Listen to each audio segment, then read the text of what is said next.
శ్రీమాత్రే నమః, శ్రీ గురుభ్యో నమః.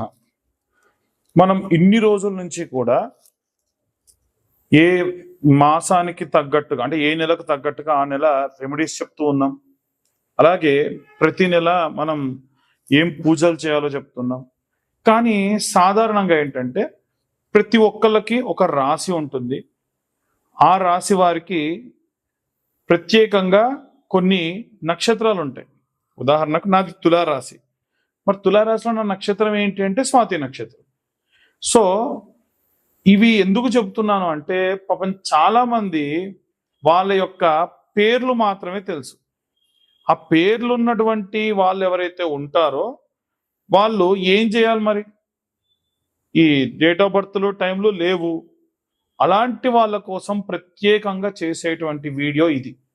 దయచేసి ఈ వీడియో ప్రతి రాశికి సంబంధించి ఏ గ్రహ సంచారం ఉంటుంది, వాళ్ళ అక్షరాలు ఏముంటాయి, ఏ పేరుతో స్టార్ట్ అవుతుంది అనేది చెబుతూ ప్రత్యేకంగా వాళ్ళు ఏ రెమెడీస్ చేసుకోవాలి, లైఫ్ టైం వాళ్ళు ఈ రెమెడీస్ చేసుకోవడం అనేది వారికి సహాయంగా ఉంటుంది అనేటువంటి విషయాన్ని చెబుతా. అయితే ఇవన్నీ కూడా గోచారానికి సంబంధించినవి మాత్రమే. ఎట్టి పరిస్థితుల్లో మీ పర్సనల్ జాతకం వేరు. మీ పర్సనల్ జాతక రీత్యా మీది పక్కాగా ఇదే నక్షత్రం అయితే మీరు ఆ నక్షత్రానికి తగ్గటువంటి రెమెడీస్ చేసుకోవచ్చు గ్రహ సంచారాన్ని బట్టి.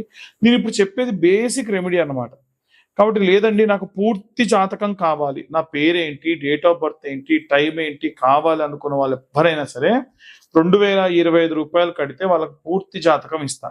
మళ్ళీ నేను నా మాట మీద నిలబడుతున్నా. ఎవరైతే జాతకం చెప్పించుకుంటారో వాళ్ళకి ఈ యొక్క జ్వాలాముఖి మాలని ఫ్రీగా ఇస్తున్నా. అది కేవలం మన ఛానల్ సబ్స్క్రైబర్స్ కి మాత్రమే.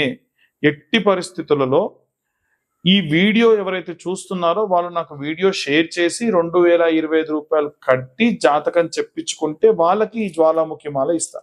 మేము చెప్పేటువంటి ఈ యొక్క వీడియోలో ఉన్న ఇన్ఫర్మేషన్ ఇన్ఫర్మేటివ్ గా అనిపిస్తే ఇంకొంతమందికి షేర్ చేయండి. వీలైతే ఈ వీడియో మీకు నచ్చితే లైక్ చేయండి. ఇప్పటి వరకు మా ఛానల్ని సబ్స్క్రైబ్ చేసుకోకపోతే సబ్స్క్రైబ్ చేసుకోండి. దానివల్ల ఏంటంటే మా ఛానల్ నడిపే వాళ్ళకు కూడా కాస్త బూస్టింగ్ వస్తుంది, ఇంకా ఇంకా డెవలప్ అవుతారు. మీ దాకా ఈ యొక్క వీడియోస్ తీసుకురావడానికి మా వంతు మేము కూడా ఎన్నో రకాల పరిశోధనలు చేసి కృషి చేసి మంచి మంచి వీడియోస్ మంచి మంచి రెమెడీస్ మీ దాకా తెప్పిస్తాం. తదుపరి కన్యారాశి. కన్యారాశి వారికి సంబంధించి ఏ నక్షత్రాలు ఉంటాయి, ఆ నక్షత్రాలకు సంబంధించినటువంటి నామ నక్షత్రాలు ఏంటి, జన్మనామ నక్షత్రాలు ఏంటి, వాళ్ళు ఏ రెమెడీస్ జీవితంలో ఒకసారన్నా పాటిస్తే మంచిది అనేటువంటిది ఇప్పుడు మనం చూద్దాం.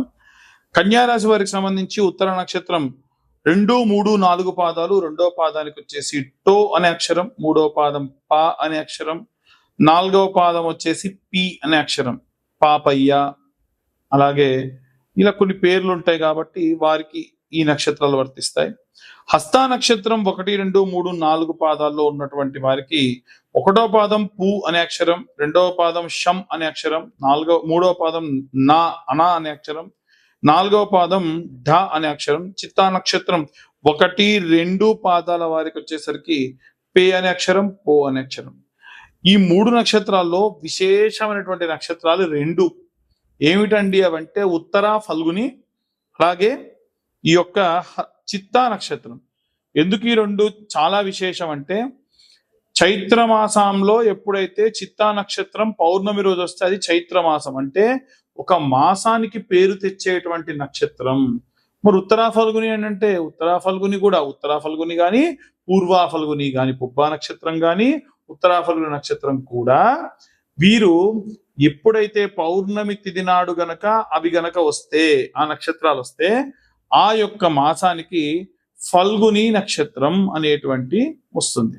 కాబట్టి ఈ యొక్క ఉత్తరా ఫల్గుని కానీ పుబ్బా నక్షత్రం కానీ విశేషంగా వీటికి సంబంధించినటువంటివి.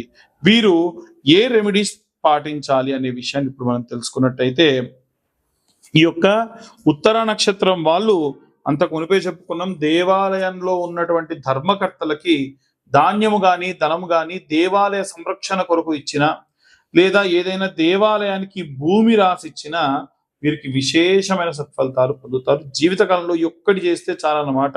ఎన్ని కష్టాలు వచ్చినా సరే సరిపోతుంది. ఇక హస్తా నక్షత్రంలో ఉన్నటువంటి వారికి వేదాధ్యయనం చేసేటువంటి వారికి భోజనాలు పెట్టడం అంటే, ఎవరన్నా సరే వేద పాఠశాలలో పిల్లలు ఉంటారు కదా, వాళ్ళు వేదాధ్యయనం చేస్తూ ఉంటారు. రేపటి నాడు ఆ యొక్క పిల్లవాడు వేదాధ్యయనం చేసేటప్పుడు గాను చెప్పే ప్రతి ఒక్క మంత్రము, చేసేటువంటి ప్రతి ఒక్క క్రతువులో 1% ఒక పర్సంటేజ్ వీళ్ళ యొక్క ఖాతాలో పడిపోతుందట. కాబట్టి హస్తా నక్షత్రం వాళ్ళు గనక ఈ యొక్క ఈ యొక్క ప్రత్యేకంగా వేదాధ్యయనం చేసేటువంటి వారిని కానీ, లేదా ఏనుగులకు రథసారథి చేసేవాడు కానీ, మావటి వాడికి కూడా ఏనుగు సంరక్షణకై ధనము గాని పండ్లు గాని సమర్పించడం విశేష సత్ఫలితాలు ఇస్తుంది. అలాగే ఈ యొక్క వెండి గణేశుని యొక్క బొమ్మని గనక వేద పండితులకు దానం చేసిదా మంచిది. ఒరిజినల్ వెండి గణపతిని మీరు ఏదైనా సరే బ్రాహ్మడికి, వేద పఠనం చేసే బ్రాహ్మడికి దానం చేస్తే మంచిది. వ్యాపారవేత్తలతోని స్నేహంగా ఉంటూ సరైనటువంటి వ్యాపారవేత్తతో గనక మీరు భాగస్వామ్యులైనా సరే జాతకరీత్యా బాగుంటే అది కూడా మంచిది. అలాగే కొంతమంది ఎవరైనా సరే చోరులు ఉంటారు, అంటే తెలవక తప్పు చేసినటువంటి దొంగలంటే ప్రొఫెషనల్ కాదండి, మన ఇంట్లో మన పిల్లలు కానీ ఇంకెవరన్నా సరే తెలవక దొంగతనం చేస్తే కొట్టకుండా వాటిని కూర్చోబెట్టి బ్రెయిన్ వాష్ చేసి, అరే నాన్న నువ్వు ఇలా చేస్తే తప్పురా బిడ్డ, ఇలా చేయకుండా ఉంటే బాగుంటుందని గనక చెప్పి వాడు గనక మారి మంచి పురోభివృద్ధి కలిగితే దాంట్లో మళ్ళీ పుణ్యం మీకే. కాబట్టి హస్తా నక్షత్రం అంత సామాన్యమైన నక్షత్రం కాదు, మంచి అద్భుతమైనటువంటి నక్షత్రం. అలాగే చిత్తా నక్షత్రం గనక ఎవరైతే ఉంటారో వారు గనక చనిపోయిన తదనంతరం వారు గనక నేత్రదానం చేస్తే మంచిది.